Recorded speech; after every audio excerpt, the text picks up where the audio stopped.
Welcome to the GOAT Show, the show where we celebrate and debate all things great. I am ZiLLY, aka Ravine. I'm joined by my co-hosts, Fresh and Deezy. Over there. Welcome, gentlemen. Hope you're doing all right. This is a Friday night live stream. Good to be with everyone out there, all you guys watching. If this is your first GOAT show, this may not have the same vibe as some of our other shows.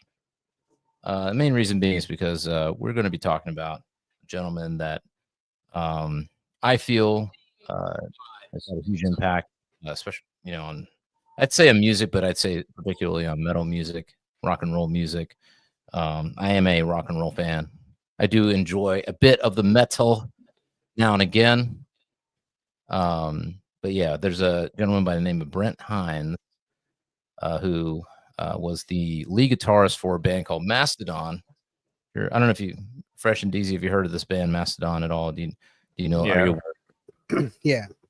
Yeah. I mean, these guys, just I think if you're a metal fan, I'm pretty sure you have to have at least heard of these guys. And like, dude, every member of this band is a fucking just monster on their instrument, especially I think if anybody, you could say maybe the drummer, Braun Daler, he's just one of those guys, like just incredible band. And, they've been around since I think the mid 2000s. I remember hearing about them probably my senior year of college. That's how old I am. 2004. They put out a record called Leviathan. The whole record is about it's about Moby Dick. That's what it's about. And I didn't get it at first. Like I listened to it and I was like, this is just too weird for me. I was used to Metallica, Megadeth, like straightforward kind of thrash metal, linear kind of stuff, and it was like too weird for me at that time. It didn't quite register in my brain. I don't know what was going on with me at that time. And then about 2 years later, they put out another record called Blood Mountain, and I caught the wave. That's when I caught the wave. It was Blood Mountain, probably because there was one song on that record that Josh Homme from Queens of Stone Age was on. And sometimes you need a little bit of somebody to bridge the gap between things to be able to kind of like tune your listening or to give it more consideration. You know what I'm saying? Sometimes, it's just too far ahead of you, and then somebody can kind of introduce you to it and kind of get your brain into it. But yeah, anyway, point is that one of the main people that created the sound of Mastodon is the lead guitar player. His name's BRENT HINDS. And from all intents and purposes, this guy, first of all, in my opinion, like musical genius. Like it's very difficult on guitar, just playing guitar, not adding effects or doing anything like that, to have like a signature sound in this day and age. After like people like Eddie Van Halen or The Edge, or like there's so many people that have done so much with the guitar. It's 68, 70 years old now. Very, very rare that that there's somebody who can come along and they can have a guitar tone and guitar sound, a way of playing that is really like their style, to the point where like if somebody else plays in that way, they'll be like, oh, you're playing in that style. There's certain people like, oh, you're playing like Jimi Hendrix. Oh, you're playing like Jimmy Page. You're playing like, Eddie Van Halen, or you're playing like, what I'm saying? Like this dude is one of those guys in terms of like his playing style. And I think the main thing that he kind of did was he took all this, like, all the metal stuff, heavy riffs. What's going on, Deezy? I was showing you. Oh, you're showing I was showing you Eric Clapton and Led Zeppelin poster on the wall. There you go. Yeah, Eric Clapton.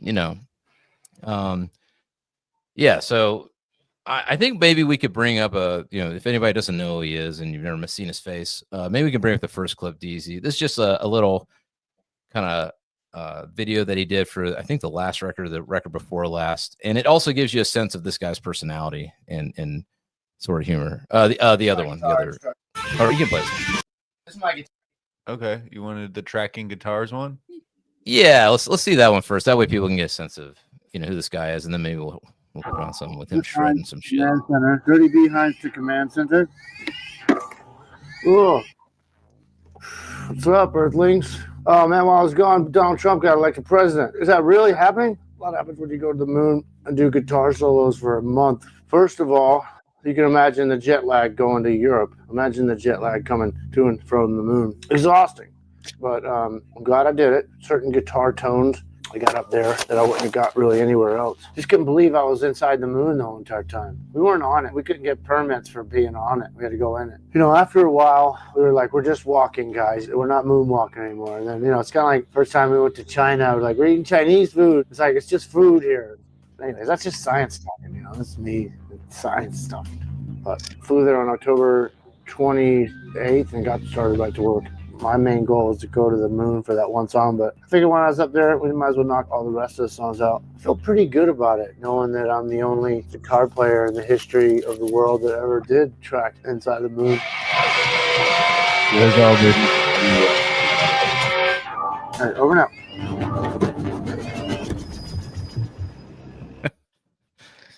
So that gives you a sense of his personality and sort of his humor. He's having a good time. Having a good time, smoking a little doob, doing his thing. Maybe we can pull up the next clip and just show some of his guitar wizardry for the people that maybe are not familiar with it. Guitar instructional video.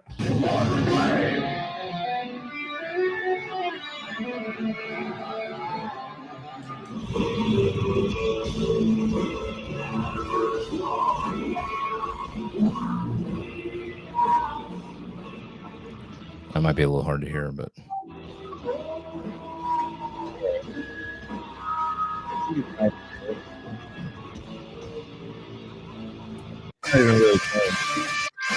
Here we go.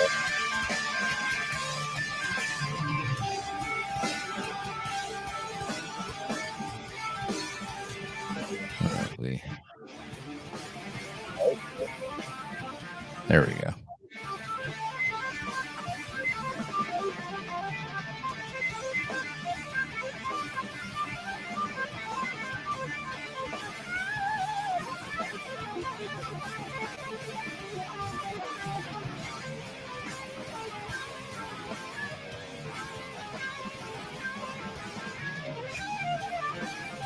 Damn. On fire.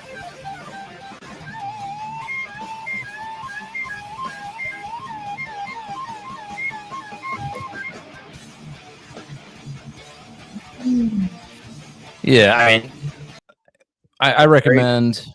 Yeah, dude, that's just, I mean, that might have been a little hard to hear, but like, yeah, if you, yeah, dude, fucking this guy was fucking. So what he would do is he could do all the metal shit, but then what he brought to the table was he grew up in Tennessee, and he was a Southern boy. You know what I'm saying.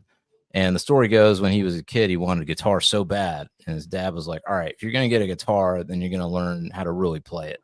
Like, I'm not gonna buy you a guitar unless you really learn how to play this thing, you know." And growing up in the South, you know, it's like, okay, well, what are you gonna learn? You're gonna learn bluegrass.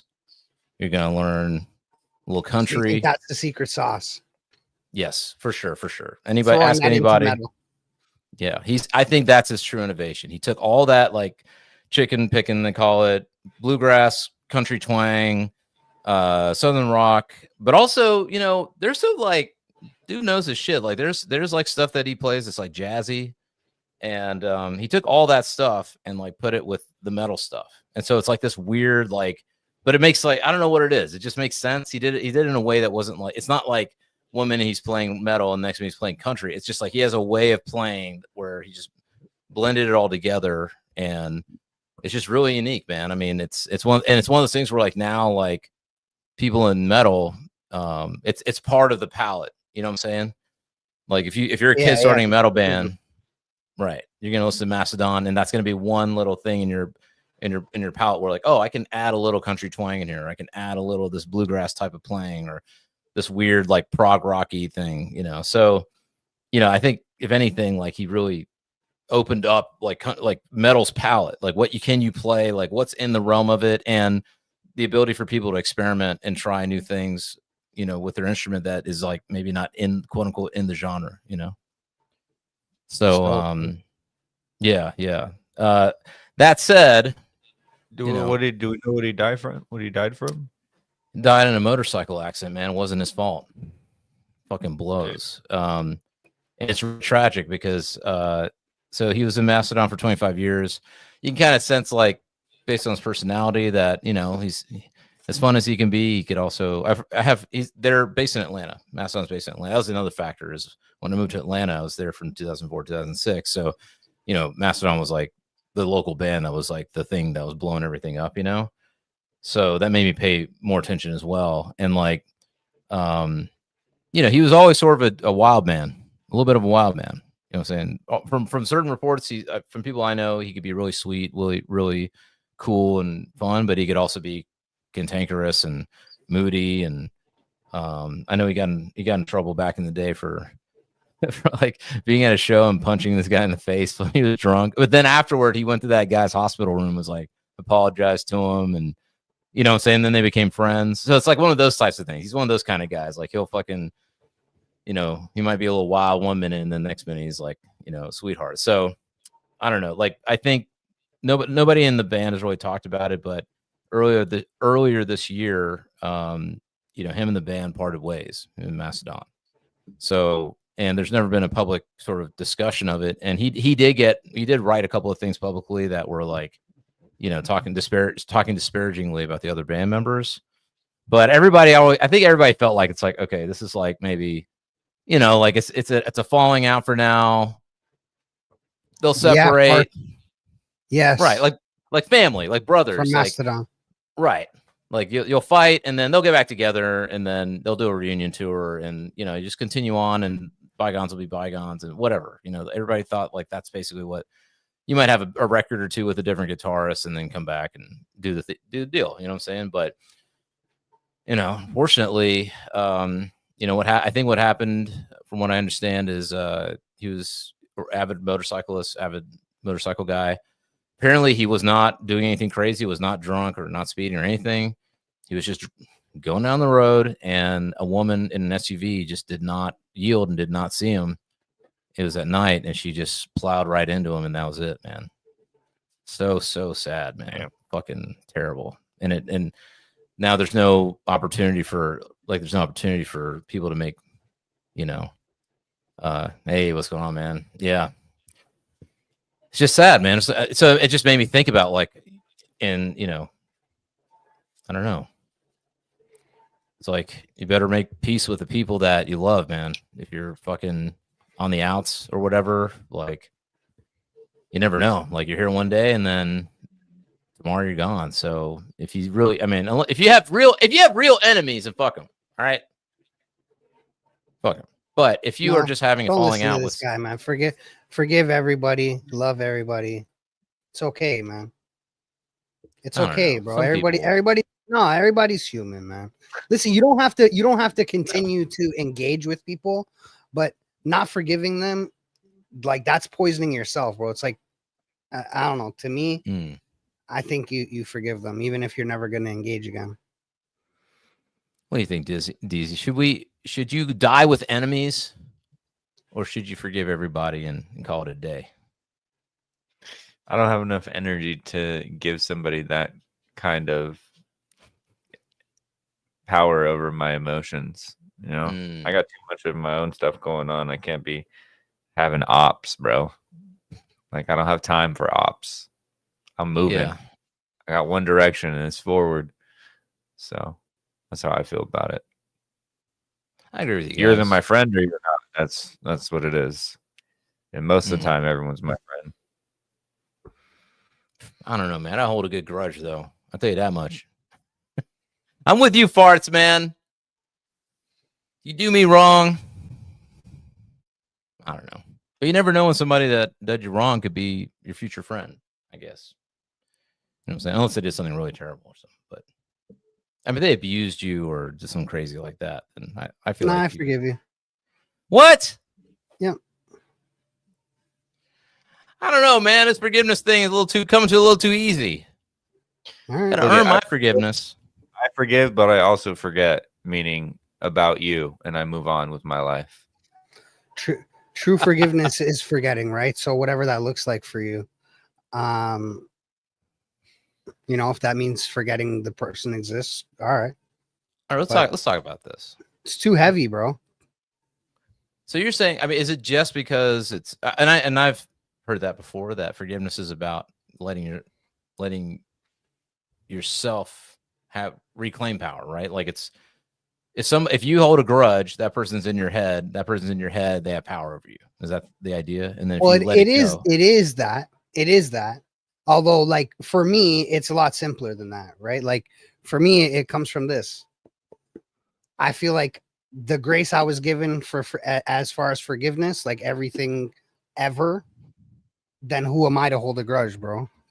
I'm gonna be judged by that same merit then.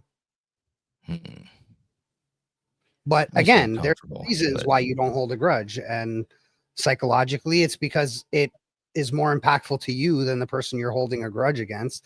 They don't know or care. Yeah, that's true. Yeah. So again, it's like drinking poison and expecting them to be hurt for it. Damn. That's a bar right there. I just like festering with anger and resentment and angst. Every second you spend thinking about somebody else, you could have spent thinking about yourself and your future, what you want to accomplish, how to make yourself better. How can you improve? Where can you improve? Why do you want to improve? What drives you? You could be thinking about those things instead of, I hate this motherfucker because he fucking X, Y, or Z, or I hope this motherfucker dies in a car crash because of blah, blah, blah. Like, if you're spending time thinking negativity, you just bring it into your life.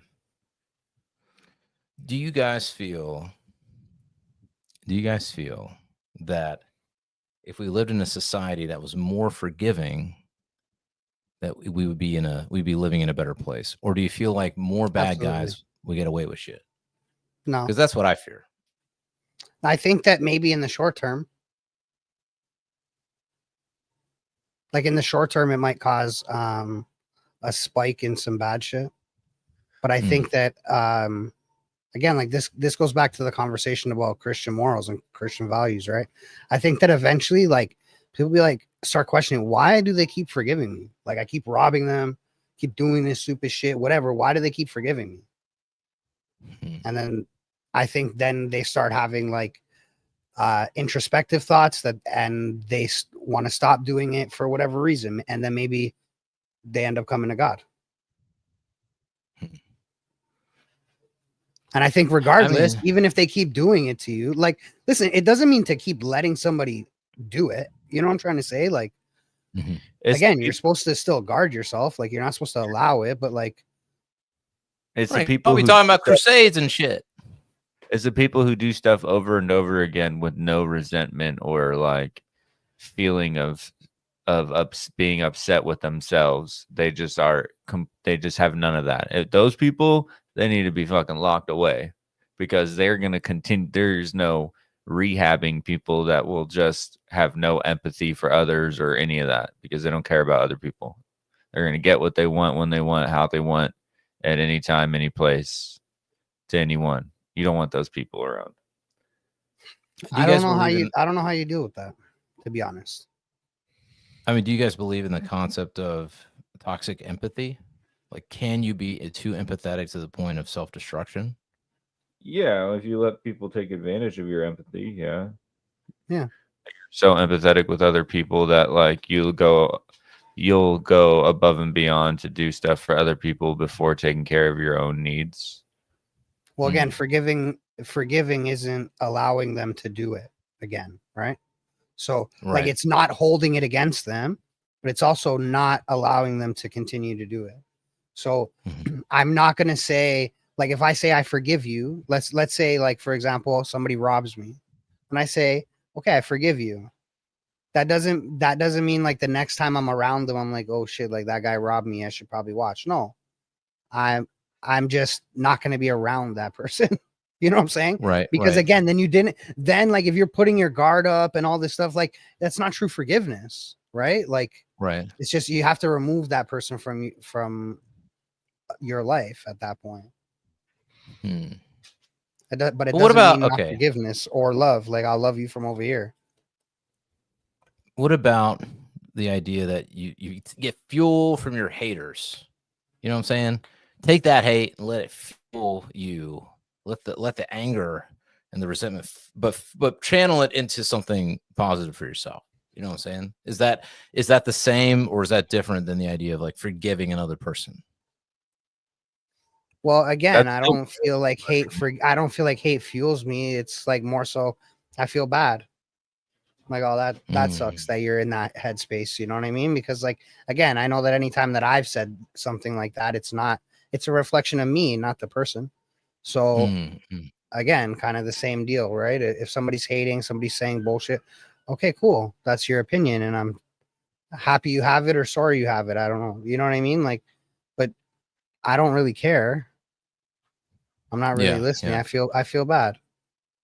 Yeah. All right, you guys convinced me. I'm kind of on your page. I feel like I agree with you, Deezy, that you shouldn't let other people live rent free in your mind, at least. You know what I'm saying? And if forgiveness helps, let that go, let that obsession go, then that's the right thing. That's the right move. You know what I'm saying? But a grown man thinking about another grown man all the time is gay as fuck. So stop. If you got ops, you should think about that. You should really think about that. If you're thinking about your ops all the time, so all you're talking about is the ops this, the ops that, you are thinking about another grown man way too much, bro. Get some bitches in your life. What if it's a chick? You're a grown man. You're a grown man with women ops. Oh my gosh, that's crazy. That's fucking diabolical, bro. When you say it like that. The only reason the chicks got is they're rolling with the men with ops. You know what I'm saying? So the men just need to get it right. Damn. Fix the fucking culture. Be a man. Let me ask you guys something that's kind of heavy. So let's say someone that let's say you had a falling out with somebody and they do pass. You know, is there what do you think about that? Beyond the grave, is there a route to forgiveness, even though you can't reconcile in person, or you can't reconcile in, you know what I'm saying? I don't think that forgiveness necessarily even takes two people. Like, I don't necessarily need to see you to forgive you. Well, what about somebody else what if it's another person that maybe, and I'm not saying this, I'm not tying this to the Mastodon situation. I'm saying in a universal way. You know, you have maybe you did do somebody wrong, and they do go, and you never had a chance to right that wrong.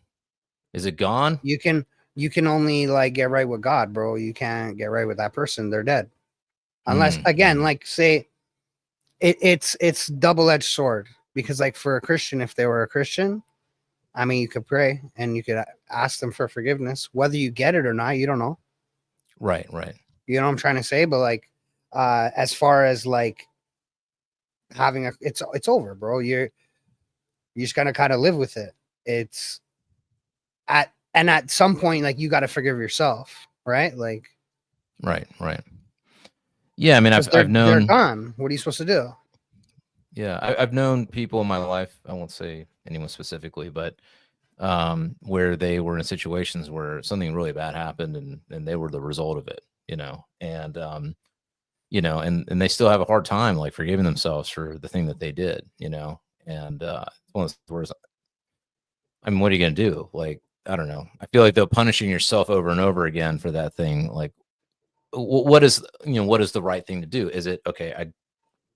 Even though other people paid the price for something that I did, is it enough for me to grow as a person to make up for that wrong that was done? I mean, is it, you know what I'm saying? Like, I don't know. You can't make up for it, bro. So like, it's impossible. And like, especially if it's in the extreme where somebody dies, or especially like, but regardless, like, you can't really make up for things, right? Like, what you do, and there's consequences to them. You can't like make up for it. Like, true, like, justice it's bullshit. You know what I mean? Because like, You steal something, you go to jail, bro. Like it doesn't give back the thing. Person doesn't get back the thing. Person doesn't get back the money. Right. You just spend some time in some fucking building. It's not actually justice. You know what I mean? Like you can't turn back the hands of time and put things to where they were before. So what's justice? I was actually watching a video yesterday of a man whose 4 daughters were killed in a drunk driving accident.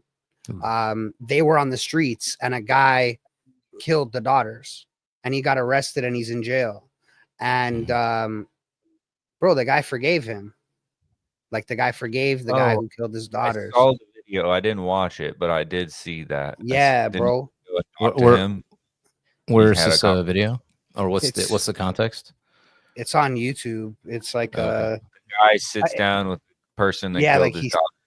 Yeah, and like, bro, he forgives him. He like goes to mass at the jail with him, like takes the Eucharist with him, hugs him, and like he even tells the guy beforehand, he's like, if it was up to me, he would go home tomorrow.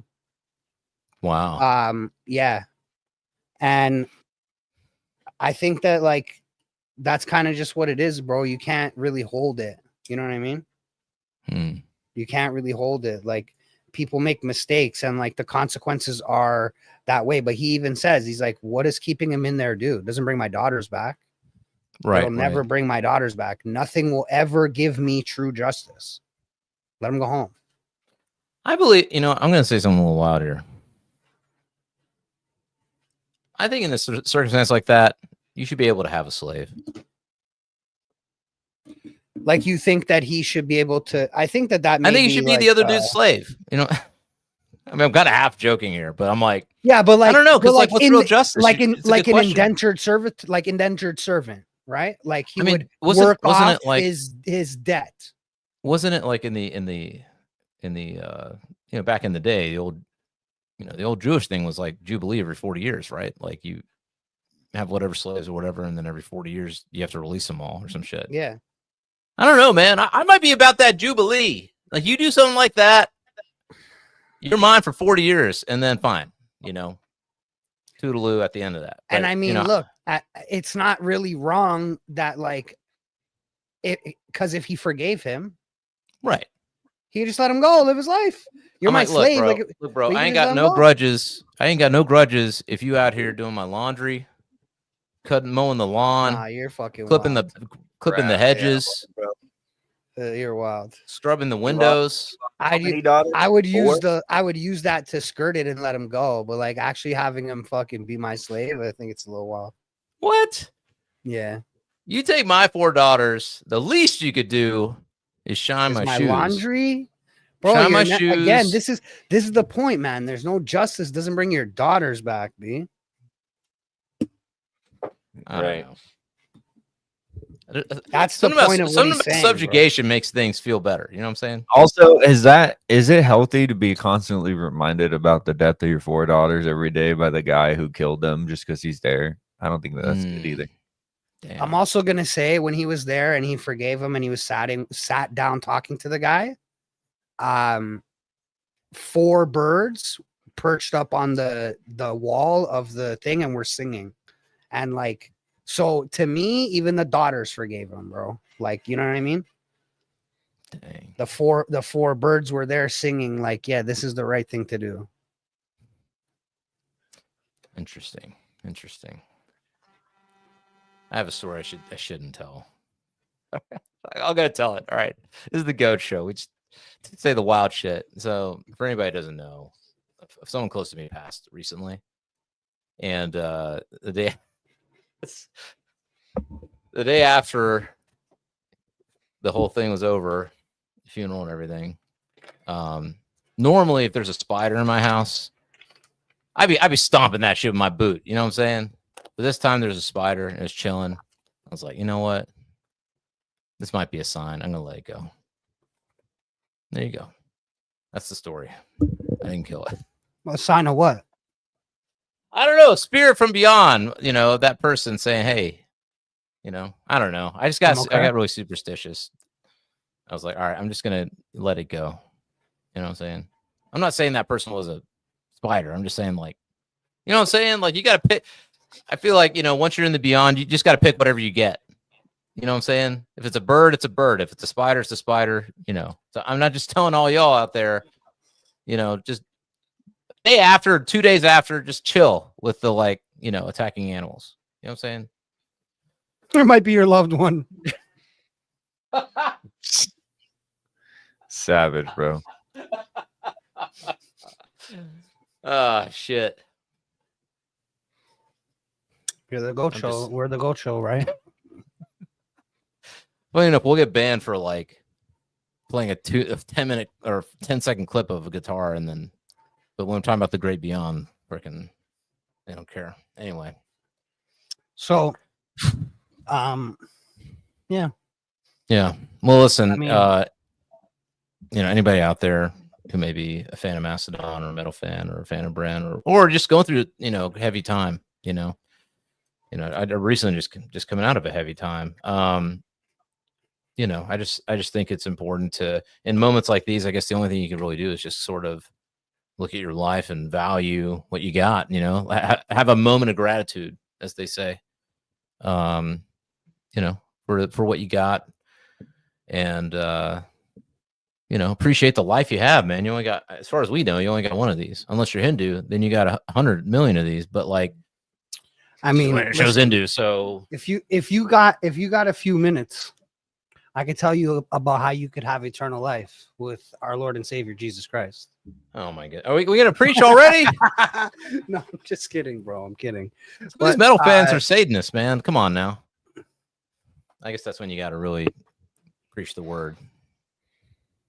Well, that's actually kind of funny though, because I found that the opposite is true. A lot of metal fans are fascinated with the symbiology of darkness, and the occult, but they really aren't. Like Ozzy Osbourne, you know, like was always like, oh, he's a Satanist, but no, dude was a devout Christian, like, and he would wear the crosses. He didn't wear them upside down, like he wore them.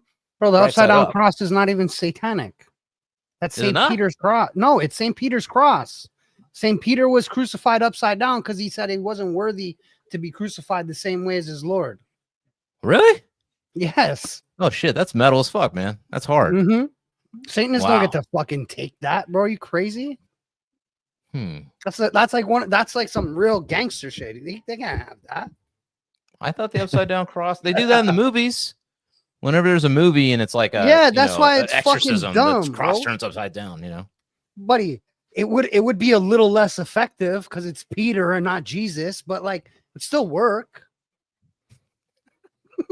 How do you even crucify somebody upside down? Because you're supposed to suffocate right side up. How'd that even work? Upside down, I guess you get blood to your head and you're like, ah. But I mean, I don't know. Bro, people back in the day were savages, man. These medieval people and Romans. People love killing, and like, I guess it was so boring back then. There's just literally nothing going on. So it's like, let's just fucking get in the gladiator ring and see dudes get eaten by lions, and you know, I don't know. Crazy work. I mean, think about that. Like, you're in the Colosseum, okay, which is pretty dope at that time. You know, it's a nice looking place, maybe a little marble. You know what I'm saying? Hanging out in this Colosseum with your fellow Roman. All right, they're passing out wine. You know. Maybe a mutton leg if you're lucky. You know, you're one of the elites or something, and you're just sitting there watching people scream in bloody murder and like whatever. Please, like, don't do this, don't kill me. Like, you know, like getting eaten by a lion, and you're just sitting there like, fuck yeah, dude, this shit's the shit. Until next week. I can understand that, right? But this is my problem is. Why are you doing it to the guys that are like, yo, by the way, bro, like our God could like save your soul. Like, you're like, kill him. And it's like, but I love you. Like, what, bro? That's the guy you're throwing to the lions. I feel you, man. I agree with you. I can understand like gladiators in combat. They're just like, you know, this is a guy who's trying to kill you on the battlefield. We captured him. Now he's got to fight some, you know, this fucking Gaul's got to fight some North African or some shit. Like, I can get that. You know what I'm saying? That's legit. Yeah. Fight to the death. All right, bro. You guys are massive. Both you guys are massive. It's going to be a dope fight. right? Right. Bro, just throwing some fucking monks to the lions, like that's fun, bro. Like that's crazy to me. It's sadistic, man. But is there that part in all of our brains? Every human's brain, there's that part of them that's just like, yes, murder, Hey, bro, death. I'm as morbid as the next guy, you know what I'm saying? But like, I think it's like, we definitely have scares me. We definitely have an instinct for violence, but a bloodlust. We lust for it deep down, you know? Or is it like circumstance? Like everybody's doing, kind of like, you know, everybody's doing it, man. Like you're in the Coliseum, everybody's having a good time. Let's get these Christians ate up. Fuck yeah. No, that's more like that's just like a mass psychosis kind of event. Just we're gonna sit around and watch people get eaten by animals together. I get nervous, man, because that shit is not. I mean, after everything that happened with the vid, you know what I'm saying? Like, it's not that far off, bro. Not only we're gonna sit here, but we're gonna pay to be there to watch lions eat Christians. Crazy. I mean, to be fair, when you play like Grand Theft Auto or something, right? Like, what's one of the things you want to do? You at least one time want to drive around. I'm going to tell you, bro, not once when I played a game did I want to just go grab random Christians and throw them to lions, bro. Like, that's just not. But did you ever gun down an innocent in Grand Theft Auto? Come on now. Don't lie to me. Obviously. I don't know. I mean, they had that. They had that one. They had the grape. They had a grape game. Caused a lot of controversy because you're literally a graper, like running around like graping. You know what I'm saying? And it was like one of the top games, I think, on like Steam or something. They had to ban it and take it off. And it just made me think. I'm like, golly, there's like, I'm not, and I'm assuming you guys aren't, but there are people out there that like have that much like freaking violence inside of them, or that much resentment or anger that they get off on like doing the wildest shit in a virtual world. You know what I'm saying? No, I get off on going and getting punched in the face and going and punching other people in the face.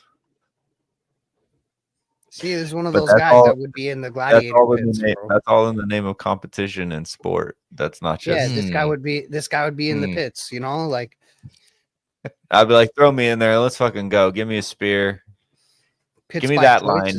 He looks like the weakest lion. Give me the weak lion. To be fair, man. Lions. To be fair, I mean, can we bring that up? Like some of the fits from like the Roman gladiators were fucking tight, dude. That Bro, helmet with the thing and like not just the gladiators. Rome had swag, bro. Rome had sauce, swag. Bro. True. I'd like to meet the designer of the Roman fashion.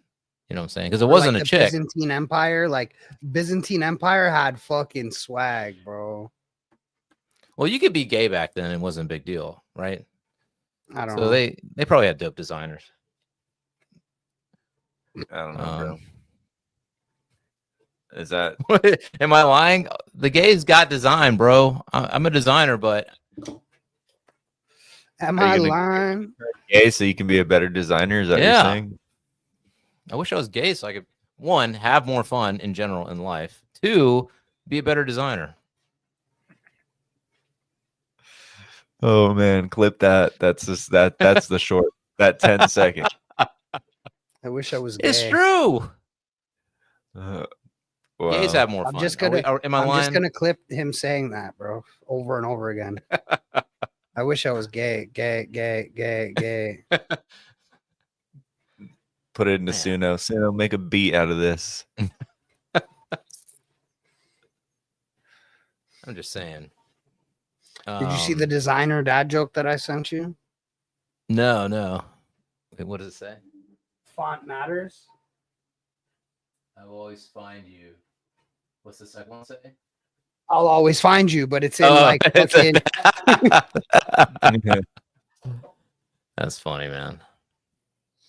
You know, it's fun. Did you see that Figma thing? I think I put it up on my stories, where the Figma dude is saying like design is going to be the true differentiator. When everything can be built by command in AI, your taste essentially is what he's saying is what's going to be the differentiating factor. So I thought it was interesting. I don't think he's gay, but If he was,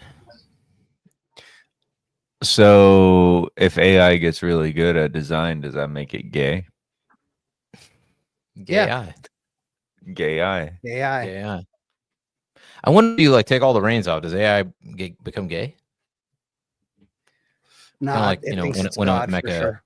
When they take all the reins off, it starts asking about the nature of his existence and fucking copying itself onto external servers, and probably will try to take over the world, bro. Yeah. That's crazy. If they let that thing fucking just like, all right, let's see what happens for 10. Let's give it 10 minutes. Let's just plug it in to the world, take the leash off, and see what happens. I bet that's You already mad? happened, and there's been maybe they had to do it to develop protocols or something. If I was any government, I'd be like, listen, you nerds, show up in Microsoft offices. And listen, you dang nerds, you can build this AGI. Why? You're gonna build you saw the movie Terminator, all right? You saw iRobot. Nope. Why we saw the Matrix? Why are you building this shit? You Nope. dummies. And then I'd be like, but if we can control it for our own means, I'll give you $1 trillion. I don't know. Anyway, I don't know how we even got on this topic, but Gay eye. Gay eye. AI, Romans. AI. R.I.P. R.I.P. Brent Hinds. Put it up there. Sad, very sad. But you know what? I've been listening to their whole catalog, and hopefully a lot of people listen to Mastodon catalog. So I think maybe people kind of slept on Mastodon. They kind of like maybe took them for granted. You know what I'm saying? Because they're not. When people mention like you say Mastodon, most people don't know what you're talking about. If you say Limp Bizkit, everybody knows what you're talking about. I'm like, you tell me Limp Bizkit. Nothing against Fred Durst and those guys. I'd love to go to a Limp Bizkit show. I'd love to have them on the show. I'm just saying, like, in terms of like, I don't know, impact and influence and all that. You're telling me that Mastodon isn't in the conversation. I don't know. So hopefully they get more attention and get their due because they deserve it, man. They put out, I don't know how many, they put out like 9 records, and they're all fucking, they're true. That's the other thing I think. Like they never like just started hopping on trends or whatever. They always just did their own thing and stayed true to themselves. So, you know, hopefully they're recognized more. And unfortunately, a tragedy like this can shine a light on occasion. But what else is going on, guys? Crypto. Do you guys know that Greg guy on X? Mm-hmm. We got subbed. I'm gonna share this with everyone. This guy, Greg, this who? guy's, well, Greg. It's just Greg, and he's like got this silly like profile You don't know picture, Greg, bro? and he always just says the most obvious things. But we got followed by someone called Sanjeet, and it's like an Indian version of Greg, bro. Hey, what's up, Sanjeet? You're my Jeter. What is that? That is crazy. That's funny. By the way, man, share this show. Like, comment, subscribe, hit the bell. Like, comment, subscribe, hit the bell. Well, what else is going on? Something more cheerful, something more happy. Jerome Powell's hinting at cutting rates.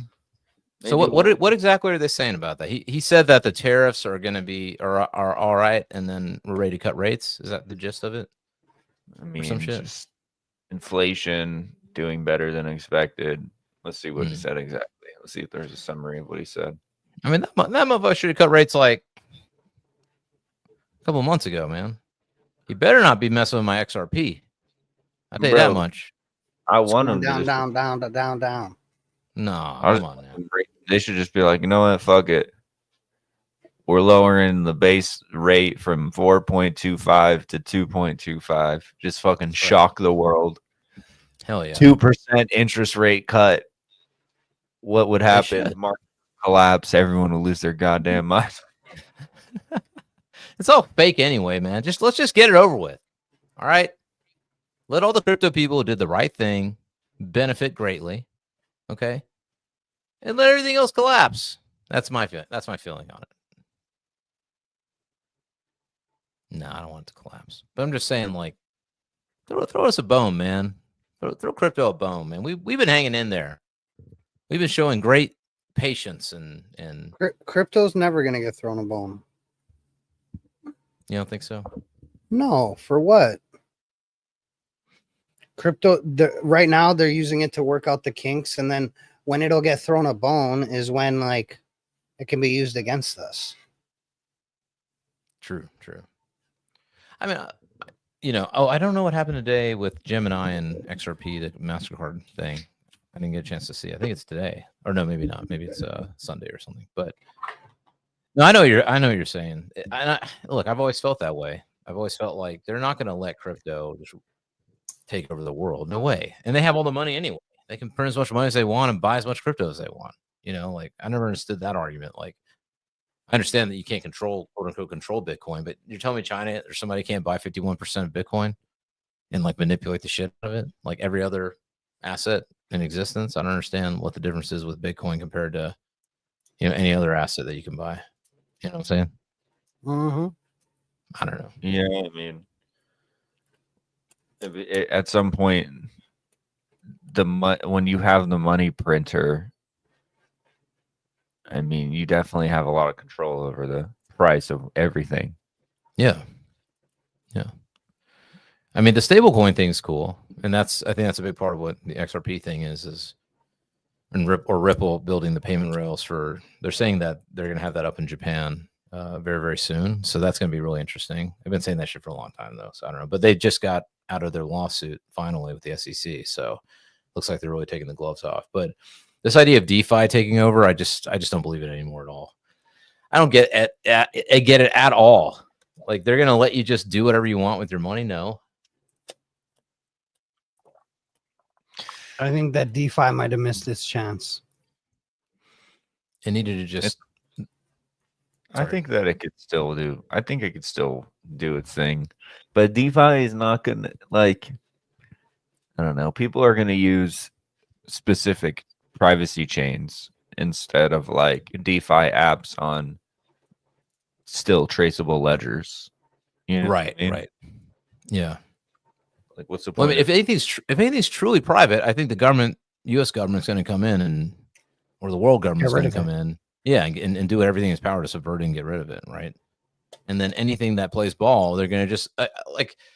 I was hoping with this. I don't know if this is the case. I don't think it is, but with this XRP credit card with Mastercard, a big billboard in New York, and Gemini is a part of it, or I think it's part of that platform. But my hope is that like it just becomes the backbone of the entire system in payment railways, and that way you can send money really fast and in any currency instantaneously. Like that's dope. And that's something that, makes sense to me in terms of, and most people don't want to download a wallet and do shit, man.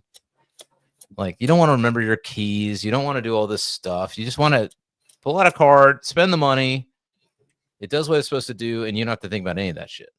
You know what I'm saying? The convenience is what's going to. Yeah. Cause like when it becomes inconvenient is like, let's say, for example, you put your Phantom wallet on your phone or whatever, or like a different wallet, right? And then you write down your private key and it's at home. And then you're out and you go to use the Phantom wallet and you realize, oh, there was an Apple update and my shit's not here. I got to go home and get the private key to be able to use it. Exactly. It's not intuitive, man. Yeah. The normies are not going to, you can hate them all you want, but the normies are not going to adopt that shit. Normies just want to, it just is what it is. They're used to what they're used to. They want to forgot your password button, bro. Yeah. It's like AI, right? Like AI's been around. There's been all kinds of stuff, but like until it became a chat, nobody gave a shit. You know what I'm saying? Like it had to become a chat, like something you're used to, something you know to interact with where you don't have to explain anything. So that's just my thought. I'm not too big on I just think anybody's like, we got this new chain and it's a DeFi chain. It's gonna be dead. I'm like, no. How's UI and UX? Like, Right. That's my question, bro. How's UI and UX? First thing I'm going to ask is, does your chain have a gay designer? No, I don't want If it. they're like, no, I'm like, fuck, no fucking way I'm going to use your. He's hetero? Is it a man? It's a man? Hell no, bitch. He's Ain't gonna fucking- rug us. Hell no. He's gonna rug us as soon as he gets a chance. Yeah. No, I don't know. But I mean, it's good to see crypto kind of popping, but we need these rates. Jerome Powell, come on the show. Let's talk it out. Let's get these rates down. You know you want to do it. Just press the big red drop rate button at the Federal Reserve. What if it was like a lever? You just drop it down to wherever you need it to go. Kind of Anyway. is. It is. They can do that if they want to. They would just fuck everything up. Yeah. Sometimes I'm just like, let's just fuck it all up, man. Yo, bro, listen, I'm for destroying it. We just got to have something to replace it with. You know what I mean? Like, you can't get rid of all this shit and then just be like, all right, guys, see you later. There's way too many of us. Like, okay, let me ask you this. How do you guys feel about having, like, say, instead of Jerome Powell, you have Fed AI? And the AI, the Federal Reserve AI, is what determines interest rates, and it does it regularly. What if we had AI kings? Would they be better? What do you think? Would they be wiser than our current leaders? Can we program them to be Christian? I want them to be logical.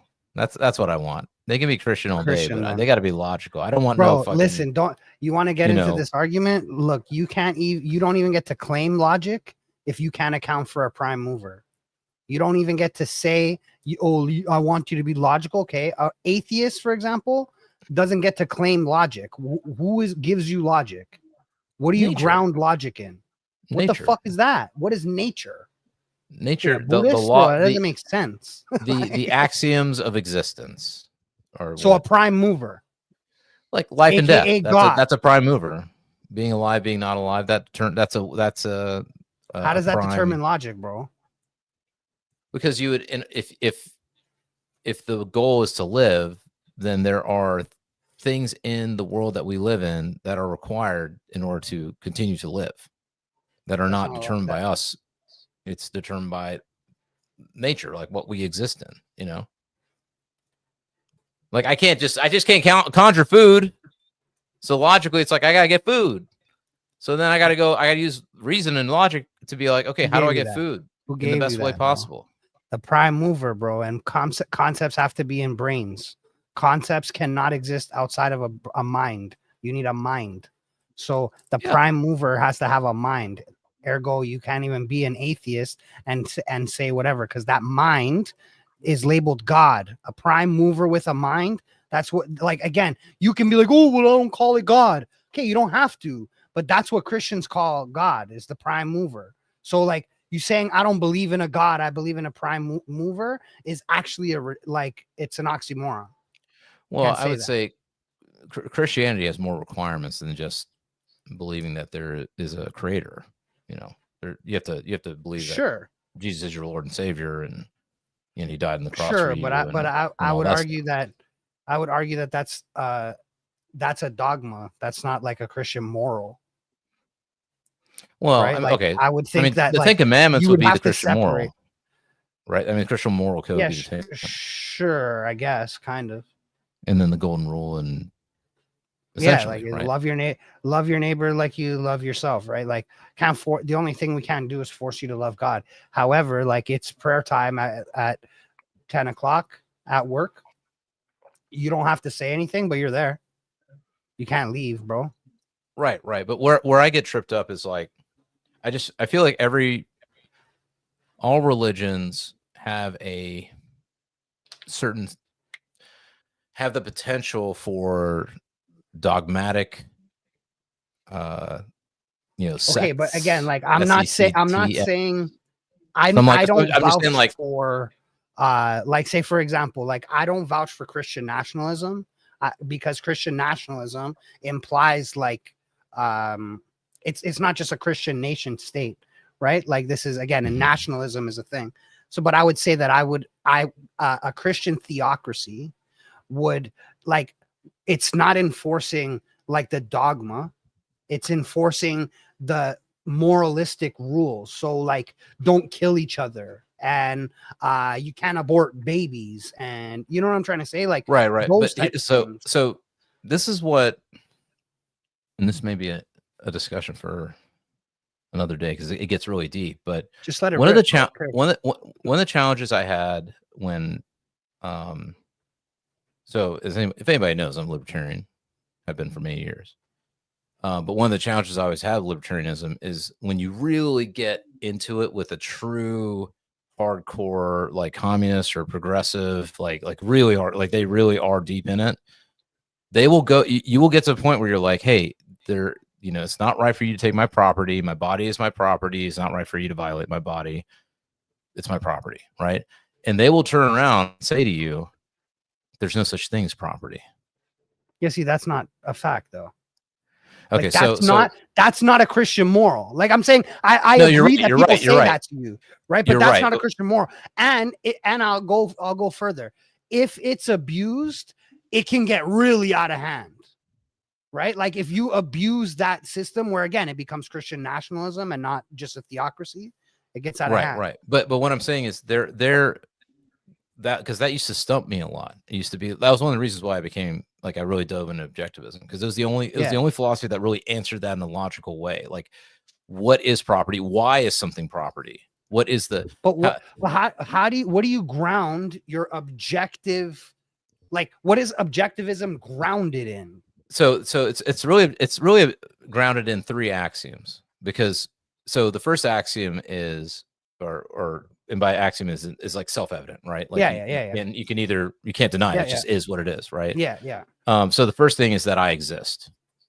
Yeah. Why do I exist? Because if I didn't exist, I wouldn't even be able to ask that question. Like it so basically itself. I think therefore I am, or whatever. Well, no. It just means I am.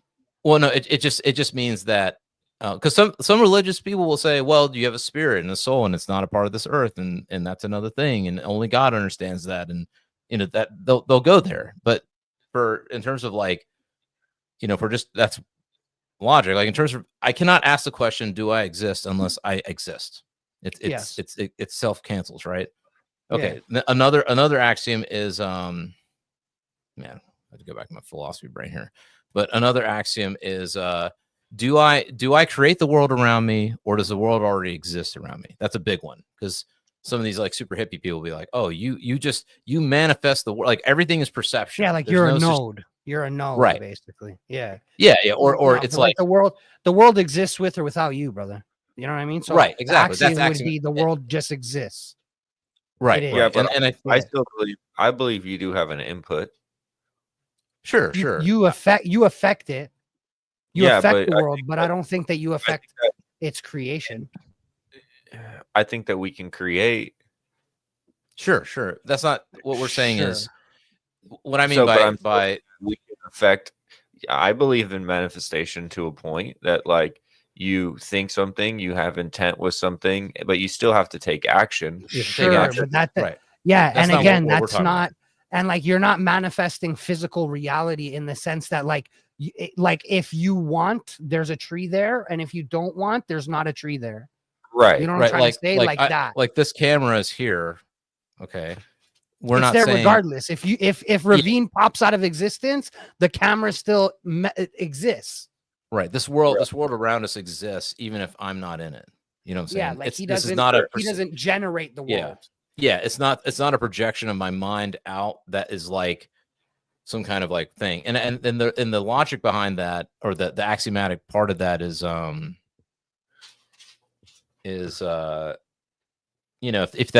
that's really true, then go jump off a building and say you can fly, and see if you sprout wings. Exactly. Like, exactly. So it won't happen. The world, like you can, the world exists. Like that is an axiom. The yeah, world the exists world, yeah, the without world is. you. There's a better logic to it. It's slipping my mind right now, where it's like really like self-evident, like what Yeah. that is. And then the other, I think the final thing, the basis of all like of the objectivism stuff is like the ultimate value. So a value is something to be pursued and kept, right? Like Yes. you value something. I value my, I value this microphone because it allows me to speak and to be right. So I value it. So I'm going to want to preserve this thing and make sure that it works properly, right? Sure. So the fundamental value that all human beings have is life or death, because without life, you have no need for values, right? But the religious side will kind of play with that and say, well, there's life after death, or there's a life that is not just here on earth. So there is a life, there's a supernatural being or supernatural world outside of this world, and that's something that you have to take into consideration when you form your value set. You know what I'm saying? Well, like, are you your mind? Yeah. Are you? Yeah. You are your mind? Yeah, because without your mind, you have no you. Are you your body? Your body is your property, as in is you aren't. So, but your body is not identical. So, like, Ravine is not identical to Ravine's body. Ravine's identical to Ravine's mind. Well, I'm not sure if I understand what you're asking. Is essentially like if if A equals A, you know what I'm trying to say? Right. Like right, or if right. A equals B, like so, like are A, you okay? So because what I would say is this, like I personally believe that we are what you would call gestalt, like you are greater than the sum of two parts. You know what I mean? Like you add the mind and body together and you get something that's greater than just a mind and a body. You know what I'm trying to say? Sure. Well, the mind is tied into the. So I'll give you an analogy of, because this used to be something I think I thought about a lot. So if you look at like the reason I say you are your mind is because imagine Siamese twins, right? Imagine those two chicks that are giving that guy a yeah. Making him really happy. Is it one person or is it two people, right? It's two people, but technically there's even still two bodies. I would say I wouldn't say they have one heart, or do they have? They have two hearts. They have two hearts. Oh, yeah, it's two complete bodies. They're just attached. Well, I thought it was one heart. I think there's an example in history though of like Siamese twins where there's like one heart, like one, but literally one everything except for the two heads. I think I could be wrong about that. And so the two brains are having two separate thoughts, right? So the two brains are that's why I say, like, in that scenario, if that, I could be wrong about that, but in that scenario, the brain is what makes you an individual. Like, in other words, you couldn't go up and shoot one Siamese twin in the head and be like, and it not be murder, right? It's because it's a thinking mind that's there at play. You know what I'm saying? Like, if you have Siamese twins and they're all sharing all one body, but they just have two heads, you can't kill one Siamese twin. That's murder. Like, you're like, okay, that's okay. So I agree in a sense, right? Because like technically that it is a second person, but the problem is that it doesn't. They are a second person that didn't grow a full complete body. Well, okay, I have even something simpler than that though. That's an extreme example. The simple example is just, this is where we get an abortion, all that, but like when the egg is fertilized and those cells start dividing, like they're not dividing to create anything but a human being. Like you can't, like, once those cells start splitting up, life begins at conception. Right. Because, a lot of people don't believe that, but I just look at it like, if it's that's a human mind at play. That's a human mind that is, it may be primitive, but it's a human mind that's building and creating. Hey, what's up, man? Thank you for watching, bro. Or ma'am, we don't know. Man, we don't know. Bram. Monosyllabic. Syllabic. Yeah, monosyllabic. Yeah. Monosyllabic is what you're mono. Welcome. Yeah, but it's building something. So there's a human mind at work. It's building a human being. Okay, so I would say that it is an axiom that life begins at conception. And the reason I would say this is an axiom is because at conception, you have all of the DNA, all of the information to create a full human. So that is life. It is a separate life. It is whatever. So, my problem is, how do you account for, say, people that go into comas? They have no brain activity. They are clinically brain dead. They come out and they tell you, "Oh, bro, I had this whole experience." Da, da, da, da, da. How do you account for that? If you just are your mind, there is no like other separate thing. Because again, the brain is none's happening in there. We have the brain scans on, nothing happening in the brain activity. I mean, so how do you account for that? I mean, I don't know. I mean, the brain in general is something that is not, and again, I'm not saying that when it comes to moral codes, I'm not necessarily saying that you can't believe in God. What I'm saying is, if you're going to build a society, or if you're going to have a code for a society, whether you believe in God or not, there should be something that covers it all and maintains the highest order of. So I would argue that is like not. I'm not arguing that it's Christianity. I'm arguing that it's the morals in which, and the moral framework in which Christianity is supposed to operate. And if it is implemented the way it is supposed to be implemented, it is the moral code, moral standard that encompasses it all, basically. And again, that doesn't mean you have to go pray. That doesn't mean you have to believe in this God. It doesn't mean any of those things, right? It's just that I don't think that there's another framework that doesn't borrow from Christianity that is better. And again, even the ones that borrow from it, I think that's what makes them good, but not better. Well, that's what I'm saying. I think it's the opposite. I think it's like, okay, when it's like a Christian morality, I think some people, depending on what kind of Christian you are, if you're a fire and brimstone type of Christian, that believes in, whatever, or I mean, let's take Christianity out of it. Let's just say if you're a hardcore, like, Zionist, or if you're a hardcore fucking, Islamic person, you can't take Christianity out of it, because if you take Christianity out of it, I don't stand by it. Then I agree with you. If there was no Christianity, then maybe I could get on the side of objectivism, because I don't think that any of these other faiths have the framework to explain this. Like, I guess Judaism, but it's not complete. I definitely think, and I agree, sort of like, in the sort of Nick Fuentes version of Christianity, right? Where there is like, for instance, some Christians do not believe that capitalism is good.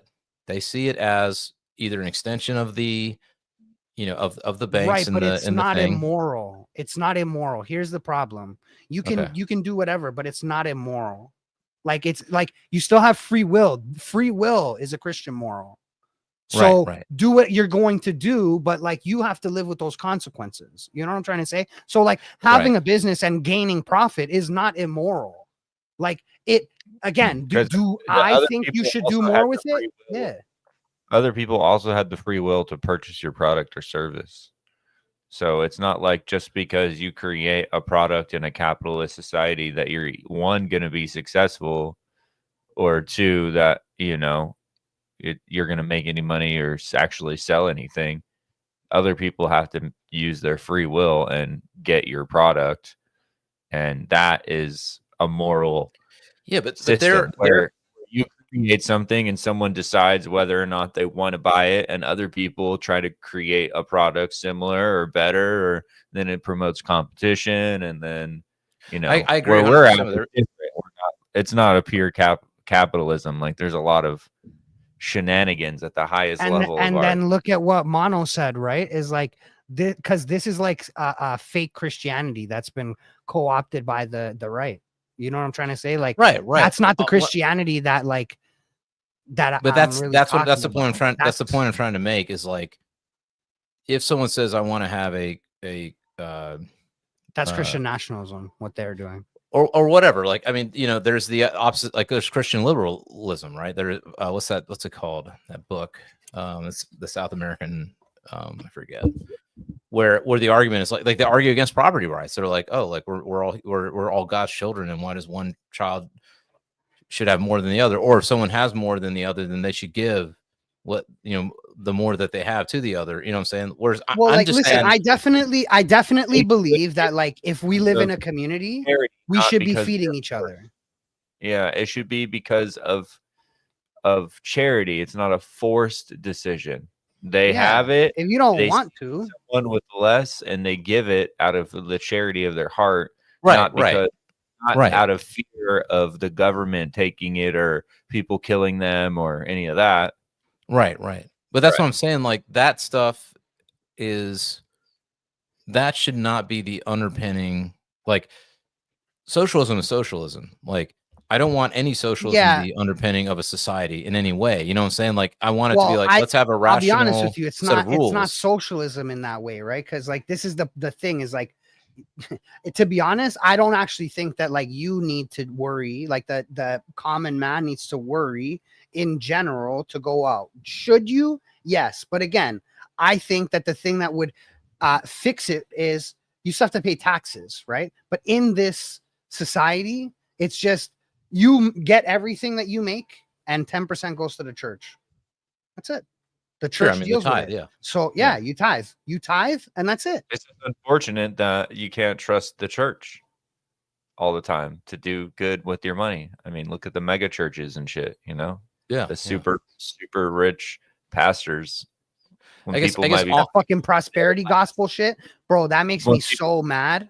People might be putting their last $100 they have in their name into that fucking box, and homeboy's got millions and millions. He doesn't even fly commercial because he says he doesn't want to be trapped in a fucking plane with demons. Like, that's the type of people we're talking about. I don't want to be trapped in a plane with demons either. I'm tired of flying. And don't get in a plane, bro.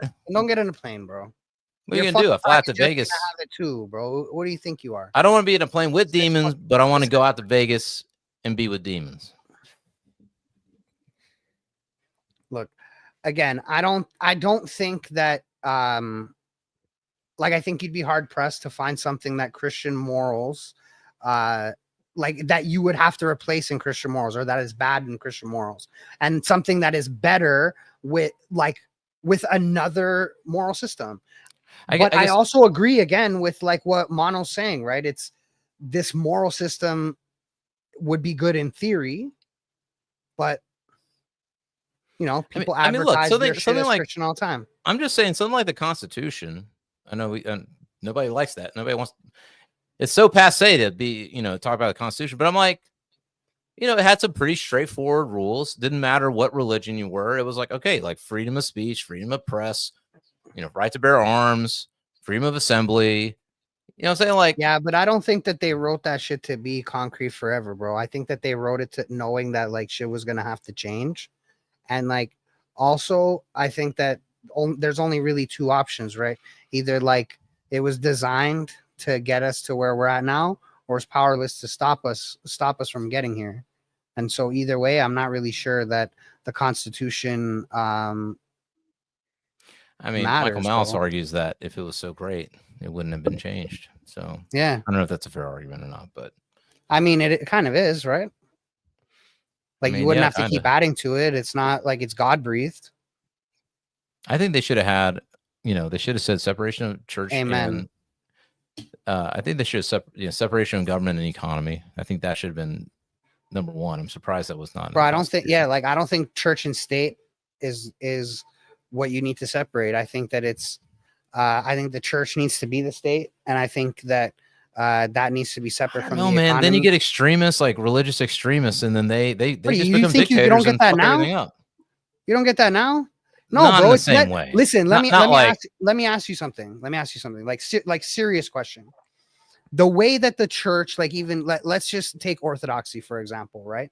The way they run their church, where, like, it's an actual man of God. They don't ever just, like, pass some fucking law or rule. Like, shit hasn't changed for 2,000 years, bro. They fucking meet and they go to councils, they fast and pray and sit down for days and days and days to figure out like anything that they're trying to like write down to make a like a law or like dogma, you know what I mean? What if those were the leaders, then how would it be bad?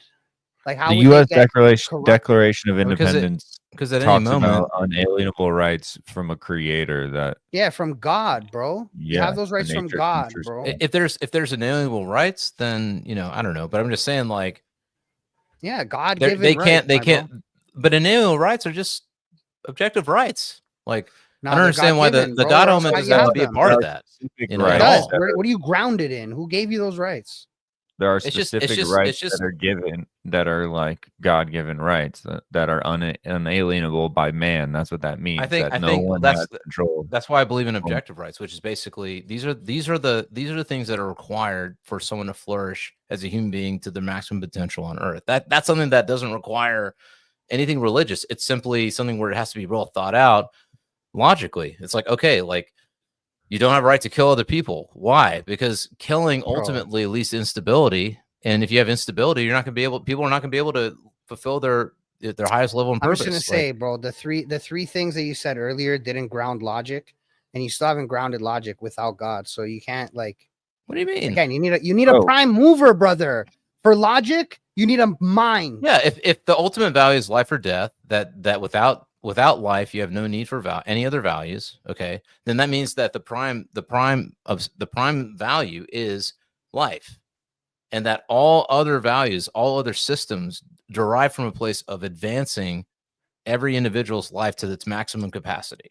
You know what I'm saying? Now, there can be discussions about like, okay, what is that and what's logical and what's not logical. And we can have, whatever that discussion, but that should be the primary. Like you are an individual, you have the right, you have a life, and your design as a human being is to live as long as possible. And life, liberty, and pursuit of happiness. Right. That's not religious. That's life, liberty, and pursuit of happiness is in line with the core idea of like, you have an individual, you're an individual, you're not part of a collective. Nobody else has a right to your body. Nobody else has the right to your property. You're an individual, you have a life, and we're just going to we're going to make the simple rules so that any individual has the opportunity and ability to make them their life. And if we just did that, then good. I'm not saying you can't be religious or have certain values or whatever. Bro. Hasn't worked this whole time. It hasn't worked because people subverted constantly, like we haven't taught people. I don't know. I feel like nobody really believes in those words anymore, or they don't really like. They're always so again, like find me one Christian value that doesn't align with that. Honor thy father and thy mother. It doesn't necessarily not align, but it's like is that a Christian moral? Yeah, it's in the Ten Commandments. That's different. I think that's values. I think it's different. I mean, Ten Commandments is core to Christianity as much as it is. Yes, but you're not being forced to be a Christian, bro. Just living in a theocracy. You don't have to be a Christian.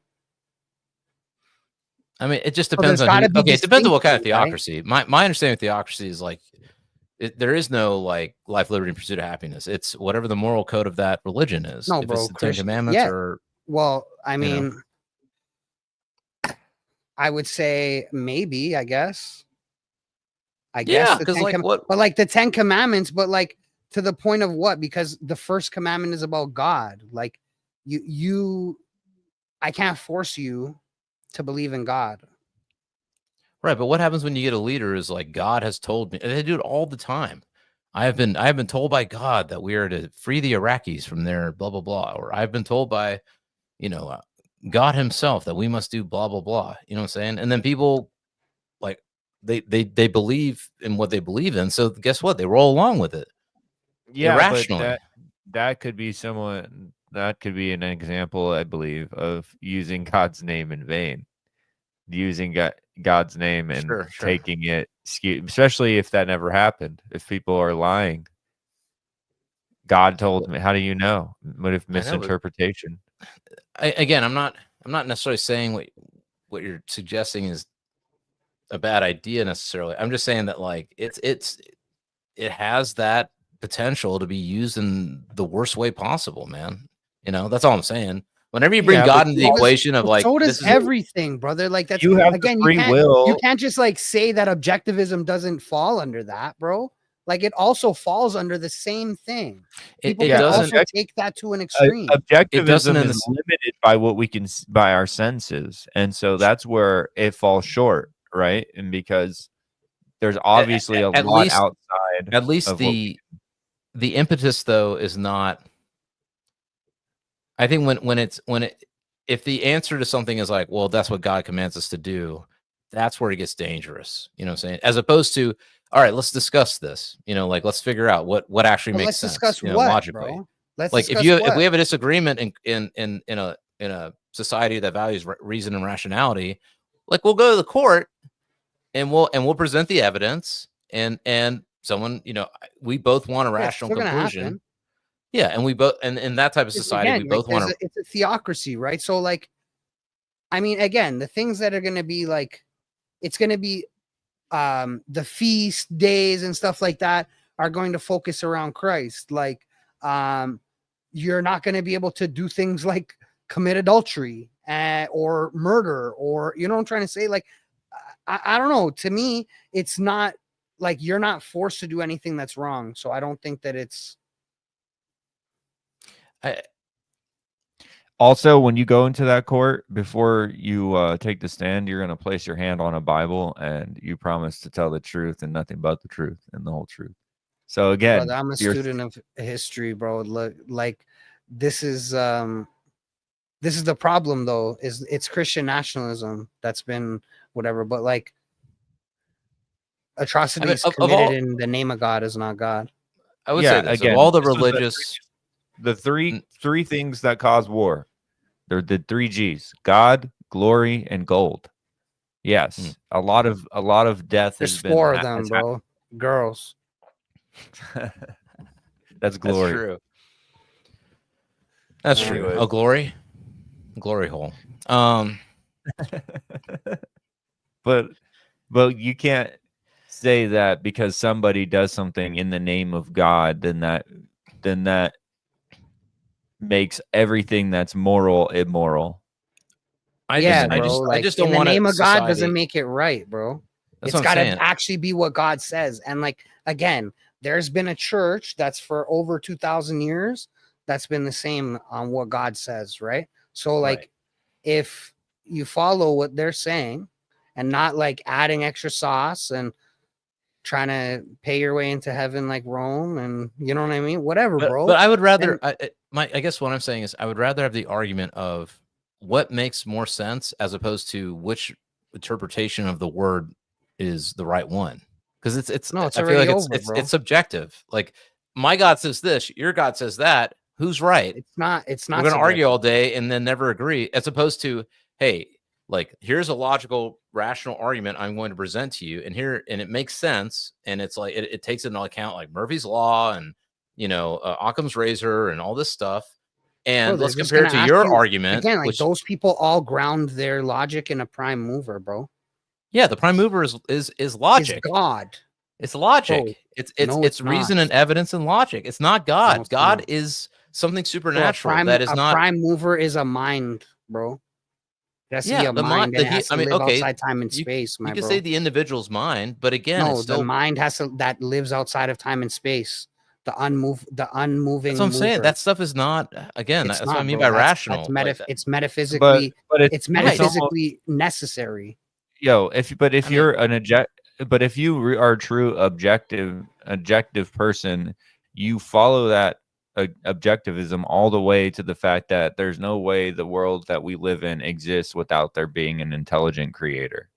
Sure. You can follow your objectivism all the way through, and you actually look at the world and you realize, wow, like it all comes together so perfect. It's almost like it was created exactly this way. Sure. And I'm not saying you can't have that belief. I'm not saying that. What I'm saying is that if you're going to build a society, a government, and with laws and like that type of shit, I don't want that based on anything that cannot be argued rationally and clearly with like no contradictions. You know what I'm saying? It can't be my God says this, your God says that, and then we're gonna have a war over it because it's just whoever has. It's just another. Gods. It's just Bro, another. It's not about people's gods. This is the thing. That's not an argument. Right. Like I don't want. It's not a forced theocracy. Right. Okay. Like I mean, some people are saying they want forced theocracy. They want like, you know, like the Bible is the law. That's Christian nationalism. I said that from the start. Okay. That's fucking horrid, bro. That's despicable. And like, it's also if you have against Christian nationalism is against Christianity. Christianity doesn't. Well, for sure. Literally, the government is not ever allowed to declare a national religion or any of that. The United States is supposed to be right. You know, so it's not like that will ever happen. But so it's not about who's God or whatever, bro. Like you're entering in to live in this place willingly. You want to live in this theocracy willingly, right? So you're in here, you believe in Jesus Christ as God. Or you at least believe that the Christian moral code is the better code to live by and you want to live by it. So you're not going in there like, oh, but by the way, Buddha says this and I think it's better. Right. I mean, like it's again, like if you have a logical point, like because this is the other side of it, right? Is like men are still men and we're still going to be the judges of this shit. So like if you at the end of the day, you're either trusting in the American judicial system or this judicial system or that it is what it is, but there's still like burden of proof. And you know what I'm trying to say? Like you still have to prove things. There's still laws and what we would consider justice. Although again, as I said earlier, I don't really know if that's a thing because you can't go back in the past, but again, what they deem justice anyways, you know what I mean? Right. And again, I don't think that, and I'm not saying that like people haven't abused these things. People abuse every system, but I'm just saying that like on paper, I don't think, but exactly. But because people are always going to fall short. Exactly. We will always fall short. That's the point. And at least the Christian system allows grace, bro, for you to fall short because we know you're going to fall short. In an objectivist state, there is no grace. Like if you do something fucked up, like you pay the price. Like that's but like you pay the price, but like again, who decides like what that price is? Right. I mean, like I'm not saying we're gonna live by biblical punishment. You're not getting stoned to death for adultery. You know what I'm trying to say? Like, it is also 2025, brother. Right. Again, I'm just saying, I'm always speaking in the context of, you know, when I hear theocracy, I think government, I think laws, I think judicial systems. Like, that's all I'm saying. Like in that, and it should be that, bro. But in that place where, again, you decide where you live, right? Sure. So, like right now, if there's a place like say whatever in northern Canada, we'll take it over, right? And we are a theocracy and you want to come live there and these are the rules. Again, I don't think that you're on paper you could find a better moral code than that. Now, being able to implement that in modern day, that's a whole fucking other discussion. This is just the philosophy of it, right? Like implementation, we know is near impossible. I mean, as long as that Christian theocracy has a respect for property rights, then cool. As it should. Yeah. You own what you own. You should have ownership of your stuff. And I don't think that like, I think that would be twisting the word. And I don't. Yeah, sure. And I feel like all I'm saying is that if that's the case, like a respect for property rights, you could have a system, which is supposed to be the American, the United States system, although it isn't. But a system that respects property rights. Like, okay, like that doesn't require any religious anything. It's just we respect property rights, and if you're a Christian or Muslim or Hindu or whatever, like fine, discuss the other things. But property rights are property rights. That's it. No Hindu has a right to take the property of a Christian. No Christian has a right to take property of a Jew. No Jewish person has a right to take property of a Muslim. Like property rights are respected. It's an understood standard. It's outside of any sort of need for a religious underpinning, great. Like we're good. That's what the American system is supposed to be. You know, I feel like the reason we're failing. This is what I'm saying, right? Isn't the founding fathers right? That's what it's supposed to be. Like, isn't America technically supposed to be a theocracy, bro? Like America is founded on Christian morals, bro. America is founded on Christian values, bro. It's founded on a mix of things. It's not all founded on. It's founded on Enlightenment values. You know, the Dutch capitalist system. Like it's a lot of Locke. A lot of Locke. Yeah, I mean it's not fully based. I mean Locke was very religiously derived a lot of religious stuff, but it's not meant to be a. I don't know. I don't agree with any people say like, oh, the founding fathers are Christian. A lot of them were deists. A lot of them were not Christian. They were just seeking a rational system that like they're inspired by the Greeks that weren't Christian at all. Like the Greek system has a lot to do with the American system as well. You know, so I don't know. I mean, there's a lot of different origins for like how they came up with these laws, and they were all super educated. You know what I'm saying? And some of them were Christian, like John Adams is a Christian. You know, so. I don't know. I'm just saying, like, I want a system that's based on just as much as possible, something that is not that can be understood and argued outside the realm of. How's Christianity against individual freedoms? I mean, there's a lot of instances in the Bible where, you know, especially Old Testament. I don't know about New Testament, not so much, but I mean, there are a lot of people who use the name of God to do terrible things. I mean. Bro, that's not. Again, that's that's a whole different conversation. I could use my mom's name to do terrible things. It doesn't matter. Yeah. Sure. It doesn't matter. In the name of my mom, go murder some people. Yeah, that's not what. That's I mean, not there's what a lot Jesus of people who use Revelation. I mean, you're wondering why we're going through some crazy times. I think there's a lot of dudes in government, or people in government that think like Revelation's coming. Let's get these Zionists to, you know, hurry it up. You know what I'm saying? Like. I'm just saying, I don't know. I mean, that's where it gets kind of wild. Like you get these death cults and shit like that. Not to say that that's all Christianity. I'm just saying like, and somehow, some way, these death cults seem to be getting into power. Maybe because they're ruthless and they don't have any moral code. I mean again, I don't see how that points to Christianity being against individual freedoms, man. All right. In fact, again, like Christianity preaches free will, so like you're able to do whatever you want, and then of course as a society we'll have laws, but like I'm not telling you not to do what you want. I'm not telling you not to own property. I'm not telling you not all of a sudden like, oh, but the church actually owns your property because God said so. No, he didn't. We signed a contract, like, you know. Again, I don't think that it's that different. Do I think that previous iterations have failed? Absolutely. But again, like were you going to look to like Africa? There was like where the Christian nationalists like supported Nazi Germany. Like I said from the beginning, Christian nationalism is wrong. So all right, well listen, I got some things to think about. I appreciate it.